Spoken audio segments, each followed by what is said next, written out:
conference. Today we have the privilege of welcoming João Ricardo Vasconcelos. Okay, excuse me, sorry about that, I have tried. The Senior Governance Specialist, and he's working at the GovTech project, which is part of the World Bank. This is particularly important. We've already had a briefing on the GovStack, which is a United Nations initiative. These work hand in glove together in close cooperation. So I just want to make sure the recording is on. For questions after, yes, it is. For questions after Joao starts, please use the Q&A session, and we'll have time for quite a few questions. Please make them short and concise, so they'll be easy to ask. Thank you very much. Now, without further ado, Joao is a Senior Governance Specialist in the Governance Global practice at the Public Administration and Institutional Reforms Unit of the World Bank. Okay, before joining the World Bank, he was Digital Government Policy Analyst at the Open Innovative Government Division at the Public Governance Directorate of the OECD. And before that, he led the Innovation and International Relations Unit of the Agency for Administrative Modernization, Presidency of the Council of Ministers in Portugal. And he coordinated various complex projects such as the eGov Innovation Hub, the Common Knowledge Network, and the like. He also served as project manager and project officer at the Knowledge Society Agency, Presidency of the Council of Ministers over in Portugal. So without further ado, over to you, Joao, and look forward to your presentation. Thank you very much. So thanks a lot, Robert. So first of all, yeah, thanks for having me here. It's always a pleasure to share knowledge in this area, and of course we are deeply honored on this opportunity to share the GovTech work that the World Bank is doing, or giving a taste about it. So yeah, I don't think I need to convince the audience in this kind of conference about the digital transformation or the digital transition that is underway. Yeah, we all know that that it influences the way that we work, that we live, that we connect with each other, and it's present in such a ubiquitous way that for most of us it's even difficult to make a distinction between what is digital and what is analog. So this is really the stage that we are right now. It's also curious to see, and when we look back to how this phenomenon has evolved, namely considering the last 3 decades, let's say, that the optimism of this digital transition gave way also more recently to some kind of skepticism, and we've been seeing it all over. So it represents, of course, and presents big opportunities, but there are also big challenges that people and governments also are facing. There are issues of inclusion and the new social gaps that can be generated by the fact of people accessing or not digital technologies. Issues of, as we all know, of fake news and how can we better tackle this phenomenon. The effect of this digital transformation also in democratic systems, or broadly speaking, political systems that can, and we have different phenomena of political populism over there. So I would say that we are in a stage that okay, after the big hype of optimism, we reached also some kind of skepticism. So let's see if this kind of curve can lead us to some kind of maturity. But if there's one thing that we are certain right now, and it's a kind of general consensus that we find with all the stakeholders with whom we interact, is that public governance has a fundamental role in the change underway. So in the same way that this digital transformation is changing our economies and our societies, it's also changing our governments, and the way and the capacity also of our governments to properly drive this digital transition. It's absolutely critical in very different angles that we'll be able to touch upon on this presentation. This to say that the World Bank has been working on GovTech, or the digital transformation of the public sector, for decades, supporting countries all over the world in this area, in very different domains. So really promoting digitalization in government.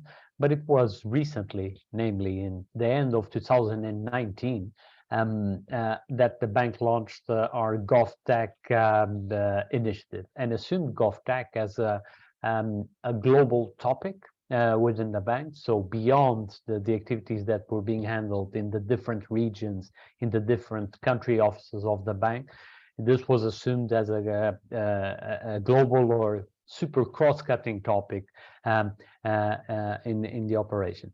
And we understand GovTech as the latest generation of digital government, foreseeing a new approach to public sector modernization. So kind of development of course, of e-government, but also of digital government that has different dimensions. So to make sure that we are all on the same page, we understand GovTech, and one of the key dimensions to be issues of citizen-centric public services that leave no one behind and that they are universally accessible. We also understand as fundamental the existence of a whole of government approach to digital transformation, meaning that the countries having the right institutional setting to make sure that when governments are being digitally transformed, they do it in a coherent way and sustainable way. So avoiding silos about how this transformation is handled. And third point, to develop a simple, efficient, and transparent government systems, and try to do each one of these dimensions, the simple, the efficient, and the transparent, try to do it by default, not as a nice to have on the systems, but something that should be developed from start when embracing this challenge. We launched also in 2019 our GovTech Global Partnership. And the big thinking on this partnership was the need to bring the ecosystem of stakeholders on board to discuss the digital transformation of government. Meaning, we cannot, although it's government has its own specificities, you cannot discuss the public sector digital transformation without having around the table the academia, the private sector, the civil society. Basically, you need to bring on board not only the government but non-government stakeholders to make sure that the actions and the options that are being taken are sufficiently broad and that are agreed by the different stakeholders, that we are not having their kind of blind spots that can be critical on this. So this is the rationale of the GovTech Global Partnership, and right now we have around more than 50 partners, and you can see them all over, representing government from Brazil to Singapore to Belgium to Korea, also international organizations like the European Commission or the United Nations University on e-government, or the OECD, but also the private sector here on board, and good representatives here. And again, this is a partnership that is being developed, and to make sure that, again, we have different voices here, pointing the way and providing the right inputs and sharing knowledge in this area. And how we structure our GovTech Global Partnership within the bank, it's based on what we call here three components, or three kind of initiatives that are being developed. So we have a component on analytics and thought leadership, a second one on global public goods and convening, and a third one on country and regional engagement. Let me just jump and to give you a taste on each one of them. On the first component on analytics and thought leadership, one of the big deliverables that we've been working during the last years has been the development of policy notes, how-to notes, for instance, reports that can support GovTech development, and that can inform the different policymakers and policy implementers on the different paths to be tracked in terms of GovTech. And the areas that we've been touching here, also based on demand, it's super high. So we have reports that focus more on issues of digital skills, for instance, and whole of government approach, like the one on your left, on the tech-savvy one.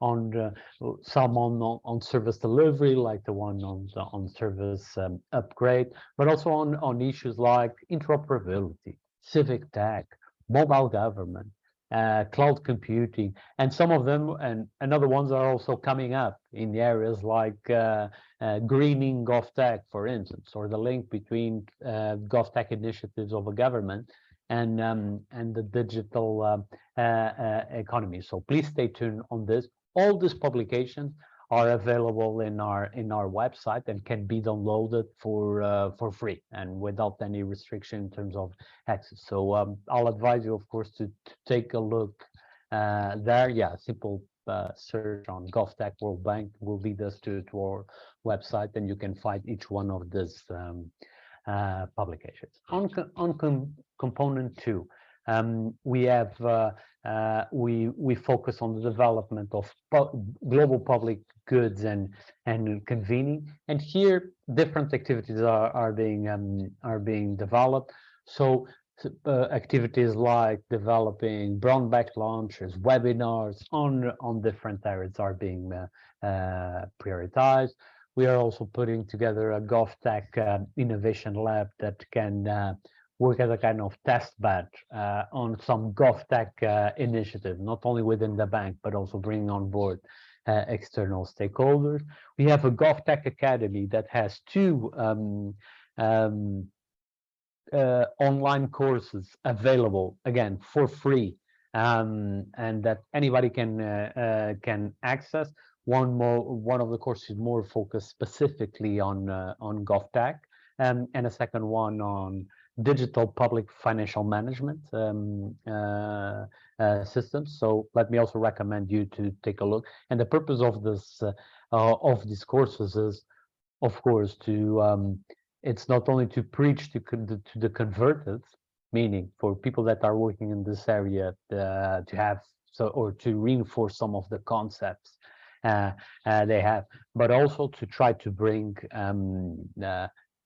public servants responsible from the academia or even the private sector to the same kind of mindset that we are developing here. So let me recommend you to take a look on this. Okay, the third component of our GovTech initiative is on country and regional engagement, and here we are supporting directly countries on the development of different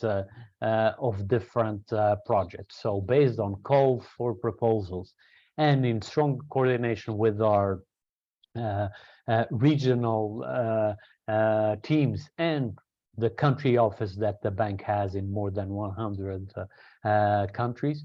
So to support our client countries in developing tools, GovTech tools in different areas. Could be in the area of interoperability, service delivery, on citizen engagement, so you name it. A lot of things underway that is being supported by our GovTech Global partnership. One of the key, and let me highlight here, one of the key issues that that we felt strong demand from the beginning was how to measure GovTech maturity. So how can a government have a good idea about how it stands in terms of GovTech? And that's why we launched already 2.5 years ago our GovTech Maturity Index. And our GovTech Maturity Index is an index that is applied in 198 economies around the world / countries around the world. So basically, it covers all the countries, and also some let's say economies that that can be assumed or not as countries. And it tries to measure GovTech maturity based on 4 key dimensions. On the one hand, issues of core government systems, where we have different indicators, also on public service delivery, on citizen engagement, and in terms of GovTech enablers. Okay, so for your reference, we had 2 editions of the GovTech Maturity Index, or the GTMI, as we call it. The last edition was launched in December last year, in December 2022. So let me give you here also an idea about the work that we've done. So the GTMI 2022 update brought some innovations regarding the prior edition. So we consulted with, because we don't want to reinvent the wheel, we consult a lot with other international organizations, and here I'm talking about the UN, there's the OECD, the United Nations University, the European Commission, etc., to come up with a good instrument. And mostly, whenever we felt that the same kind of information was already being collected by some of these stakeholders, we are reusing this information in our index, avoiding in the sense that countries that are being engaged need to answer the same question several times. So, and there are indicators, for instance, that come from the UN e-Government Index. There are indicators that come from the International Telecommunications Union measuring work. So a lot of capacity and willingness from our side to bring these different stakeholders on board.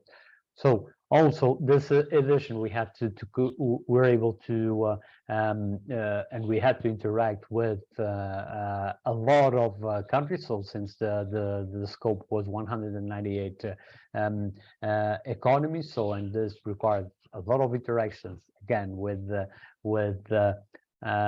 senior government officials. So more than 350 were involved here. So we collected information from them. We had the validation period for it, all to make sure that the purpose of this index is not only the result on itself, but also the path that you do when filling and responding to the different questions of the survey that we use, and we had good feedback on this. Here you can see, and just to give an idea, all the indicators that we have and that we are using in our in our index. So we have a total of 48 indicators, as mentioned, divided on the 4 dimensions that I referred previously. So core government systems, public service delivery, digital citizen engagement, and GovTech enablers. And this can give you also an idea about the different questions that we do to the diverse governments that are being involved here. And please have in mind that each one of these questions, depending on the answer of the government, can be then developed in several sub-indicators. So, for instance, when you ask if there is, let me take here an example, if there is an interoperability framework, a government interoperability framework, so I3 here. Of course, the government is also asked about to provide a short description, to point to any place online where we can get more information about it, to give us some details about this interoperability framework. So it's not, of course, just a yes/no question that is here. But these tables that are quite broad that I'm presenting you here are also good to give you an idea of all the dimensions and all the questions, the key questions that we're trying to analyze in government. So when we talk about core government systems, we ask sorry, about questions like the cloud platform available. We talk about the e-procurement portal, debt management system. So what are the key building blocks that need to be in place and need to be developed by government? On public service delivery, of course, we ask about the existence of an online public service portal, and of course several other sub-indicators that can help us detail this public service delivery portal, but also other dimension, a tax online service portal, custom online service portal, on digital citizen engagement, issues of existence of open government website, of an open data, sorry, of an open data portal, and several other dimensions. And the same can be applied to for the 4th dimension, or the GovTech enablers index. Here we touch on issues, for instance, of the existence of a digital transformation strategy, whole of government approach to public sector transformation, but also a national EID, for instance. So different enablers that we consider fundamental to measure the maturity of the different government.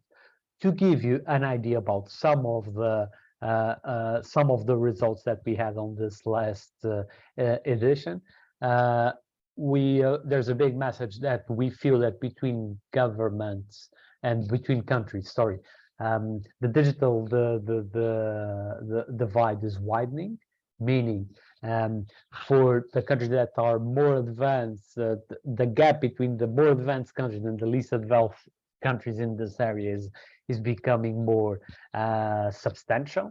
So, and that's the tendency that we are seeing. In any case, we also see that, for instance, when we divide the countries into different groups, and here you can see A, B, C, D. So the A are the countries that are more advanced in the digital journey, and the D, the countries that are less advanced there. There is some interesting evolution here, and we can see that, for instance, almost 70% of the economies remained on their GTMI group, let's call it like this. 26% were able to move up, and 10 of these economies also moved down. But again, this just to give you an idea, and for sure I could talk for hours about this. In the GovTech Maturity Index, you can also have a good perspective about how the different regions of the globe stand in this area. So, for instance, and you can see here some abbreviations. So, for Africa East, for Africa West, from East Asian Pacific, for Europe and Central Asia, Latin America, Middle East and North Africa, and South Asia and Pacific. So South Asian region. Sorry. So you can see here different tendencies in terms of development. So, for instance, it is in the ACA region where the most advanced countries in this area are placed, and this probably reflects also the big effort that is being done by the European Commission in this areas, not only, but also reflects that.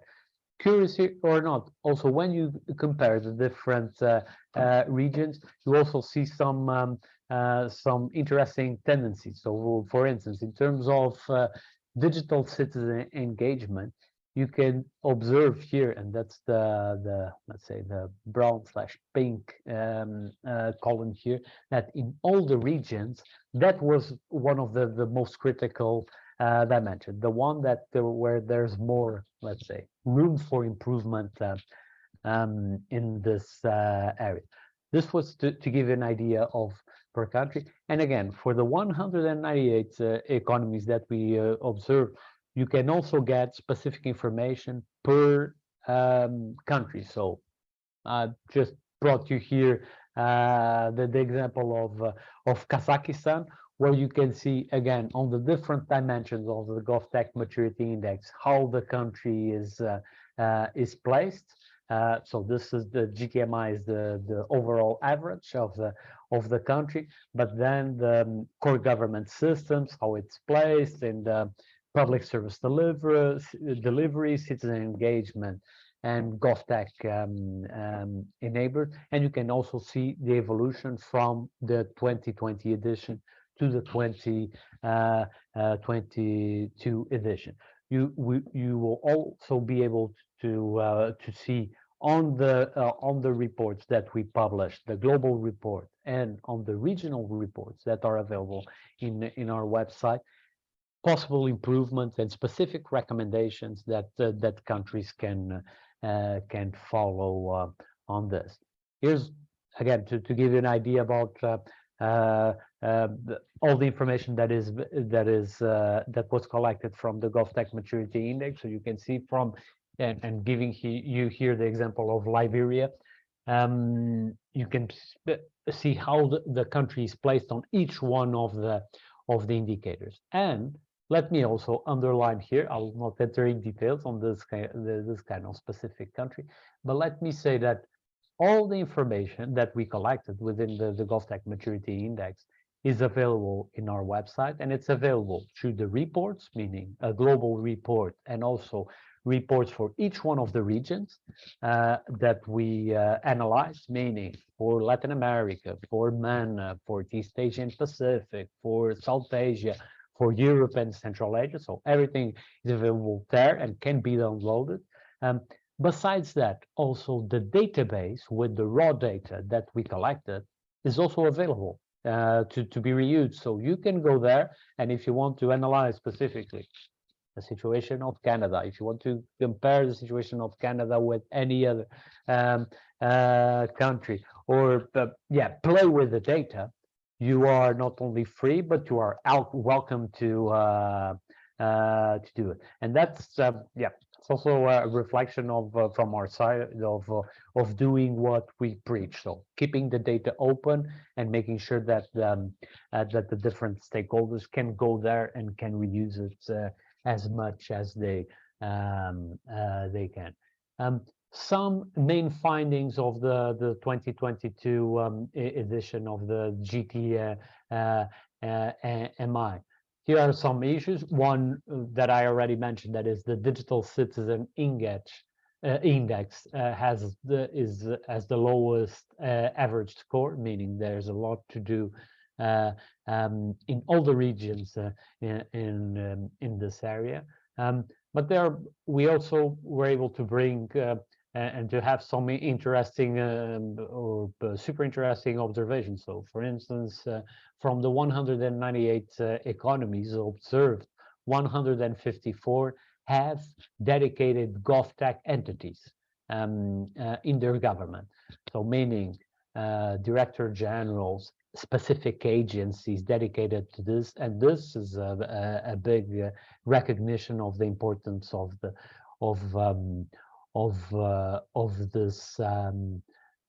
this work. You can also see here big differences between the levels of development of some countries against others. So, for instance, the Africa region and the East Asian Pacific recorded the lowest scores in this area. So, just to give you an idea about this, we also provide some recommendations on this. Let me highlight one or two of them. The importance of still prioritizing the combat to the digital divide and requiring high-level commitment on this. In terms of digital citizen engagement, the importance of developing multifunctional citizen engagement platforms in this area, the importance of investing in digital skills, in terms of access and use, monitor and report the use and quality of online public services. So here are some of the big highlights that we have here. And this was our GovTech Maturity Index, or GTMI. Going to another topic, and the last topic of my presentation, and shorter topic, that is how to develop GovTech communities. So how are we embracing this demand and this need of further knowledge sharing, further networking in this area? We have, let me highlight two initiatives here. One, our GovTech Global Forum, and second, our GovTech Working Groups. Our GovTech Global Forum took place about 1 month ago, on May 3rd and 4th, in Washington, DC. And after being launched, the GovTech Global Partnership in the end of 2019, this GovTech Global Forum was the first time that we had the opportunity to bring and to meet in person our broad ecosystem of stakeholders. So it was the forum represented 2 intense days of a lot of knowledge sharing, networking, big discussions on the most different GovTech work streams. So during these 2 days, 1 month ago in DC, we discussed issues of digital service delivery, of digital skills, of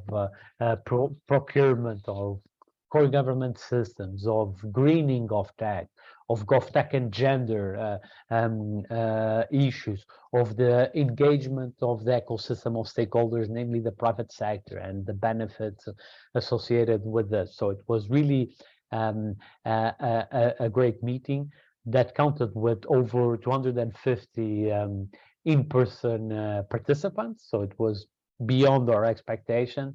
And in terms of remote participants, we had more than 2,500. And I'm being quite modest here, so believe me that we are not exaggerating on the number. We're being conservative here. And also importantly, we received very good feedback from the different participants about the importance of this importance of this event. The second point that I would like to highlight with you about how we are building communities are our GovTech working groups. So the idea here was to bring together remotely in the regular way GovTech experts, namely from governments, but also bringing on board private sector, academia, and civil society to really share knowledge on specific work streams, to share knowledge, to discuss, and to co-develop even some deliverables with a clear objective of, again, community building. The approach, and we made sure that it's really country driven, and it's not by accident that the GovTech working groups are chaired by countries. Okay, so we have typically 2 countries that are sharing the working group, and the output of the working groups are also defined by their different participants. So it's not, making it simple for you to understand, it's not the World Bank that is saying, okay, this is the direction, and this is what we think could be a good approach. It's really the different participants of these working groups that decide on this. The fact that is also that the groups meet remotely, that the regular how regular the meetings take place, it's also decided by the members. Secure that we have a very agile approach on this.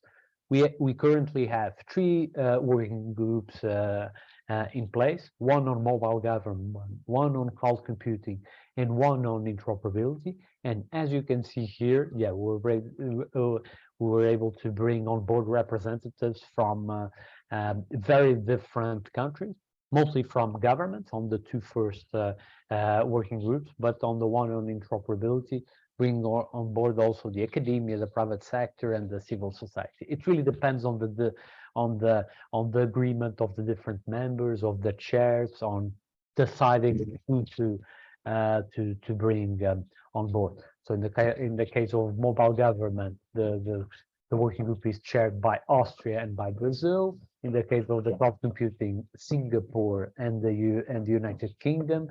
And in the case of interoperability, we have Indonesia and Portugal chairing this working groups, and more are to come in this area. There are certainly a lot of other priorities that we're trying to embrace within the GovTech Global partnership, and building on the momentum of this of the GovTech Forum that I mentioned to you. Yeah, a lot of ideas are popping up. We are consulting and are reaching out to our different partners also to understand what is the demand that they have what is the demand that they have on this, so we can define the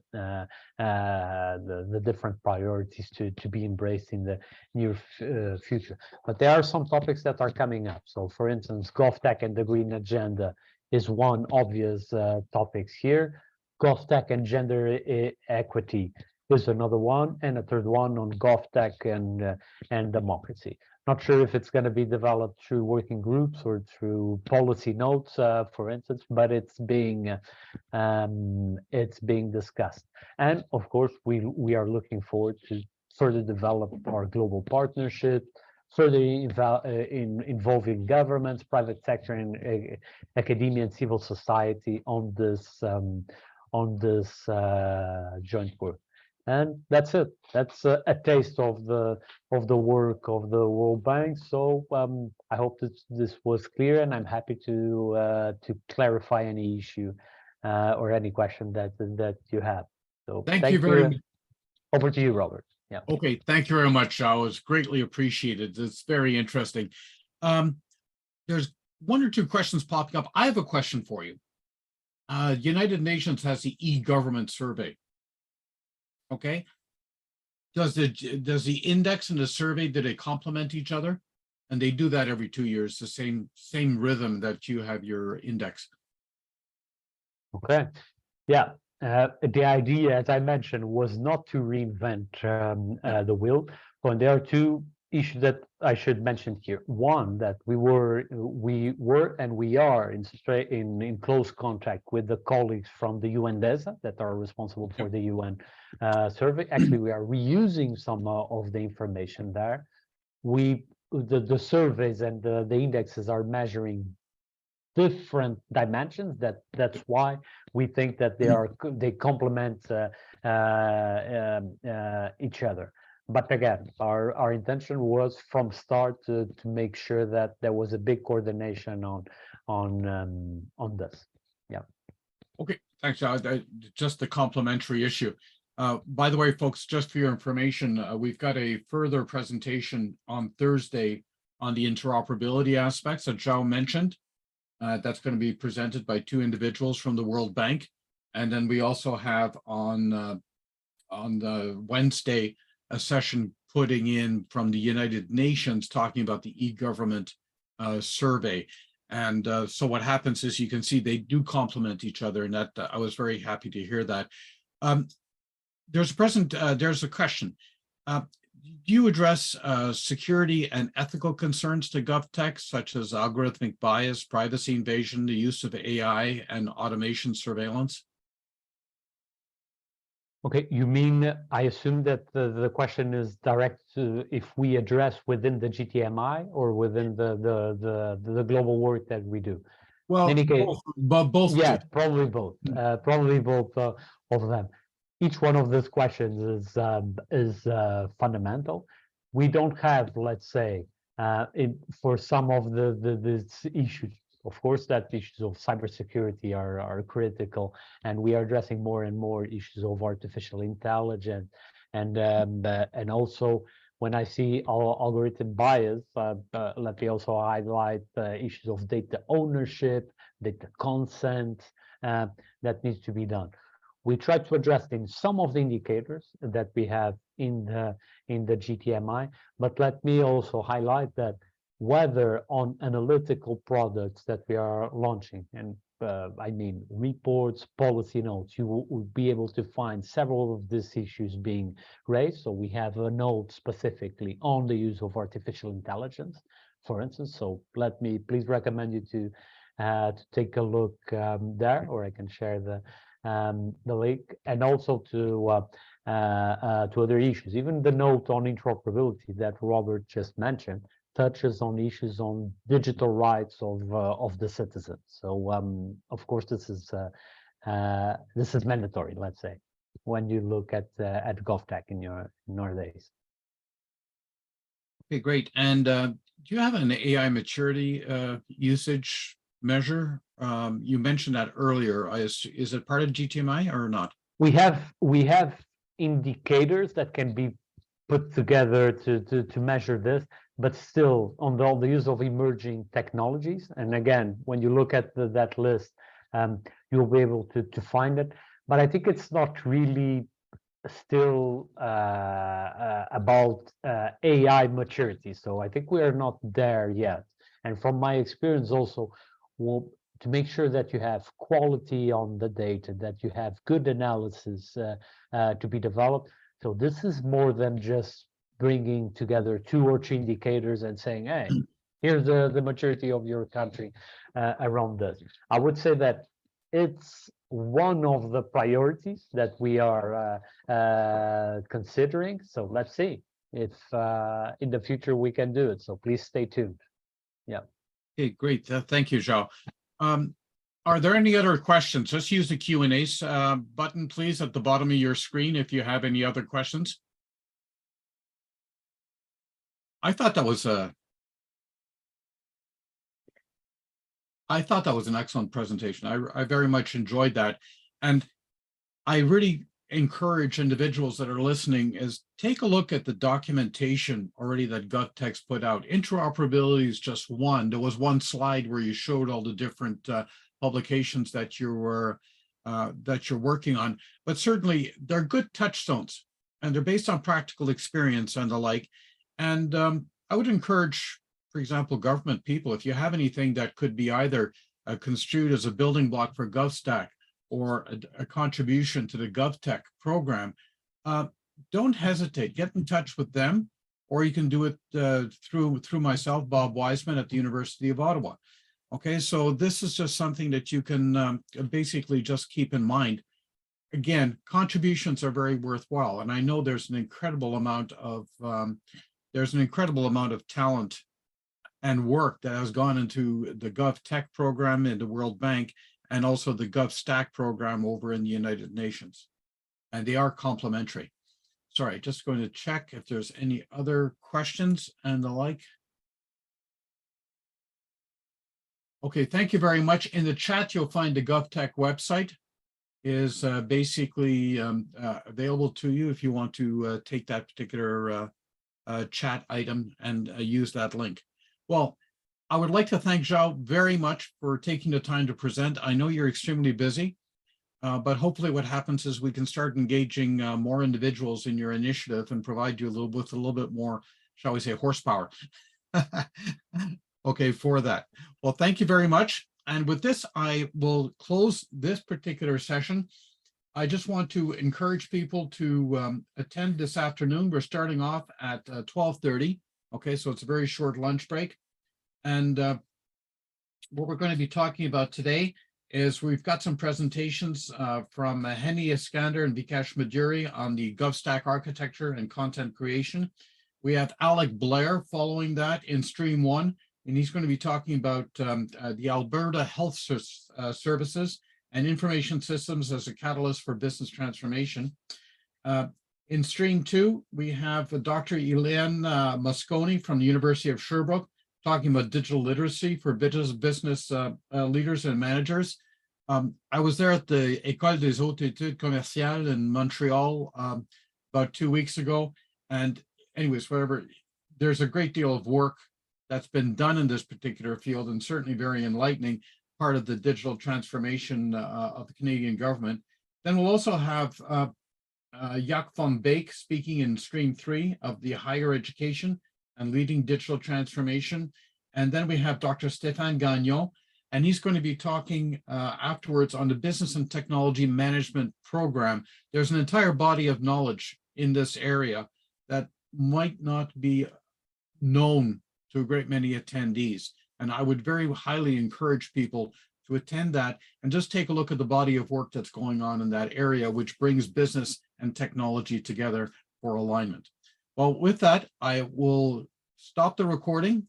Recording will be made available to you probably sometime this evening. Thank you very much, Joao, again. And to all of you, enjoy, have a good lunch, and I'll see you afterwards. Thank you. And thank you, Robert. Let's be in touch. Yep. You're very welcome. Take care.